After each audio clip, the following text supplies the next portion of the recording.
السلام علیکم دوستو، کیا حال ہے؟ امید کرتا ہوں آپ ٹھیک ہوں گے اور اپنی زندگی کو خوب انجوائے کر رہے ہوں گے۔ آج ہم لائے ہیں آپ کے لیے ایک نئی تحریر، ایک نئے انداز میں۔ چلیں سٹارٹ کرتے ہیں۔ کاش کہ وہ جہالت پھر لوٹ آئے۔ ہم نے اپنے جس معاشرے میں آنکھ کھولی تو خوبصورت جہالت کا سامنا ہوا۔ ہمارے گاؤں سڑک، بجلی اور ٹیلی فون جیسی سہولتوں سے تو محروم تھے، لیکن اطمینان اس قدر تھا کہ جیسے زندگی کی ہر سہولت ہمیں میسر ہو۔ کائنات کی سب سے خوبصورت چیز جو ہمیں میسر تھی وہ یہ تھی محبت۔ کوئی غیر نہیں تھا، سب اپنے تھے۔ ننیال کی طرف سے سب مامے ماسیاں نانے نانیاں ہوا کرتی تھیں۔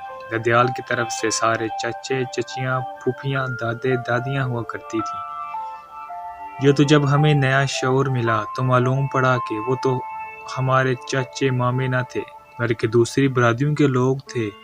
ہمارے بزرگ بڑے جاہل تھے۔ کام ایک کا ہوتا تھا تو سارے مل کر کرتے تھے۔ جس کے پاس بیل ہوتا تھا وہ خود آ کر دوسروں کی زمین کاش کرنا شروع کر دیتا۔ گھاس کٹائی کے لیے گھر والوں کو دعوت دینے کی ضرورت بھی پیش نہ آئی، بلکہ گھاس کاٹنے والے خود پیغام بھیجتے کہ ہم فلاں دن آ رہے ہیں۔ پاگل تھے، گھاس کٹائی پر ڈھول بجاتے، اپنی پوری طاقت لگا دیتے تھے جیسے انہیں کوئی انعام ملنے والا ہو۔ جب کوئی گھر بناتا تو جنگل سے کئی من وزنی لکڑ دشوار راستوں سے اپنے کندھوں پر اٹھا کر لاتے، پھر کئی ٹن مٹی چھت پر ڈالنے اور شام کو گھی شکر کے مزے لوٹ کر گھروں کو لوٹ جاتے تھے۔ جب کسی کی شادی ہوتی تو دولہے کو تو مہندی لگی ہی ہوتی تھی، باقی گھر والے بھی جیسے مہندی لگائے ہوں، کیونکہ باقی جاہل خود آ کر کام کرنا شروع کر دیتے تھے۔ اتنے پاگل تھے کہ اگر کسی سے شادی کی دوستی کر لیں تو ایسے نبھاتے تھے جیسے سسی نے کچھ گڑھے پر دریا میں چھلانگ لگا کر نبھائی تھی۔ ملک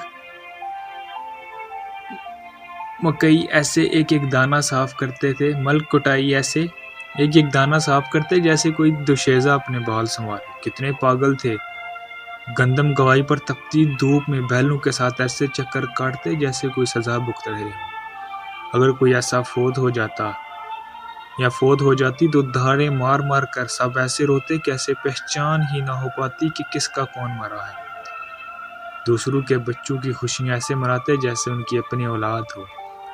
اتنے جاہل تھے کہ جرم اور مقدموں سے تو وہ واقف ہی نہ تھے، لیکن پھر وقت نے کروٹ بدلی۔ اب نئی جنریشن کا دور شروع ہوا، کچھ پڑھی لکھی باشعور جنریشن کا دور، جس نے یہ سمجھنا اور یہ سمجھانا شروع کر دیا کہ ہم بے شک سارے انسان ہوں، سب مسلمان بھی ہوں، لیکن ہم میں کچھ فرق نہیں پڑتا کہ جو کچھ باقی ضروری ہے وہ فرق رہنا ضروری ہے۔ وہ فرق برادریوں کا فرق، قبیلے کا فرق، رنگ و نسل کا فرق، زبان کا فرق۔ اب انسان کی پہچان انسان نہ تھی، برادری، قبیلوں میں بھی ٹبر تھا۔ اب ہر ایک ثابت کرنا چاہتا تھا کہ میرا رتبہ بلند ہے، میری حیثیت امتیازی ہے۔ اس کے لیے ضروری تھا کہ وہ دوسروں کو کم تر کہے اور سمجھے، اور ہر کوئی دست و گریباں تھا۔ جو کوئی اس دوڑ میں شامل نہ ہوا تو زمانے کا بزدل اور گھٹیا انسان سمجھا جانے لگا۔ اب گھر تو کچھ پکے اور کچھ بڑے تھے، لیکن پھر بھی تنگ ہونا شروع ہو گئے۔ وہ زمینیں جو ایک دوسرے کو قریب کرتی تھی، جن کا پیٹ چیر کر غلہ اگایا جاتا تھا، جس کی خوشبو سے لطف لیا جاتا تھا، اب نفرت کی بنیاد بن چکی ہیں۔ شعور جو آیا تھا، اب ہر ایک کو پٹواری تحصیلدار تک رسائی ہو چلی جاتی تھی، اور پھر اوپر سے وہ نظام جس کا پیٹ بھرنے کو ایک دوسرے سے لڑنا ضروری تھا۔ اب نفرتیں ہی دہلیز پر پہنچ چکی ہیں۔ ہم اپنی وہ متاع جسے محبت کہتے ہیں وہ گنوا چکے ہیں۔ اب انسانیت اور مسلمانیت کا سبق تو زہر لگنے لگتا تھا، اب تو خدا بھی ناراض ہو چکا ہے۔ پھر نفرتیں اپنے انجام کو بڑھیں، انسان کے قتل پر آمادہ ہو چکا ہے۔ برتری کے نشے میں ہم گھروں کا سکون برباد کر چکے ہیں۔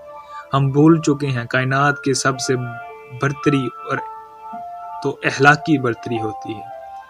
اب اخلاق سے ہمارا تعلق صرف اتنا رہ چکا ہے کہ صرف ہمارے گاؤں کے دو بندوں کا نام اخلاق ہے، لیکن ہم نے ان کو بھی اخلاق کہنا گوارا نہ کیا۔ ایک کو حقی اور دوسرا منا کہلایا۔ ہم ایک دوسرے کو فتح کرنے کی وجہ ڈھونڈتے میں لگے رہتے ہیں، پھر قدرت نے بھی ہمیں معاف نہ کیا، اس نے بھی ہمیں موقع دیا۔ مار داڑ سے جب ایک دوسرے کو فتح کرنے میں ناکام ہوئے تو بات قتل پر آ گئی۔ اب ایک تسلسل سے عمل جاری ہے، اب تو ہم اخباروں اور ٹی وی کی زینت بن گئے ہیں۔ اب شاید ہی کوئی ایسا دن ہوگا جس دن عدالتوں میں ہمارے گاؤں کا کوئی فرد کھڑا نہ ہو۔ FIR تو اتنی ہو چکی ہے کہ اب ڈھونڈنا پڑتا ہے کہ ہمارے گاؤں میں کوئی ایسا فرد بھی ہے جس پر کوئی کیس نہ ہو۔ اب ان جاہل بزرگوں سے ہم کم ہی زندہ ہیں جو زندہ ہیں اور موت کی کشمکش میں ہیں۔ ان میں اگر کوئی مرتا ہے تو دوسرا اس کے منہ دیکھنے کی خواہش کرتا ہے۔ کاش ہم باشعور لوگ ایسے ہی جاہلانہ کام کرنے کی اجازت نہ دیتے، کیونکہ اسے ہماری توہین کا خدشہ درپیش ہے۔ ان نفرتوں نے تو صرف انسان ہی نہیں، سکول اور مشتیں بھی تقسیم کر دی ہیں۔ اب تو اللہ کے گھر بھی اللہ کے گھر نہیں رہے، ہر کوئی اندر سے ٹوٹ چکا ہے، لیکن پھر بھی بضد وہ نفرت کا علاج نفرت سے ہی کرنا چاہتا ہے۔ اب محبت کا پیغام برادری قبیلے سے غداری سمجھا جاتا ہے۔ اب دعا بھی دعائے صرف خیر ہوتی ہے۔ دعائے خیر کا ایک عجب مفہوم نکال رکھا ہے، ایک دوسرے سے نفرت کا اظہار کر کے اس کے ساتھ مکمل بائیکاٹ کا نام دعائے خیر رکھ دیا گیا ہے۔ لیکن سوال یہر کب تک؟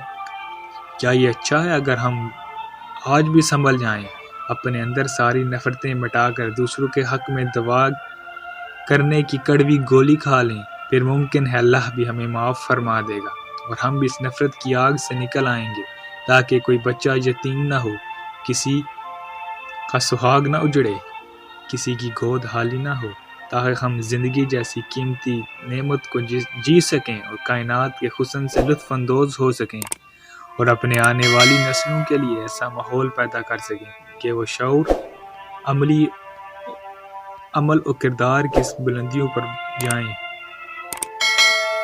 کہ وہ خوبصورت جہالت پھر لوٹ آئے جس نے انسانوں کو اعلیٰ اور اخلاق کے درجے پر کھڑا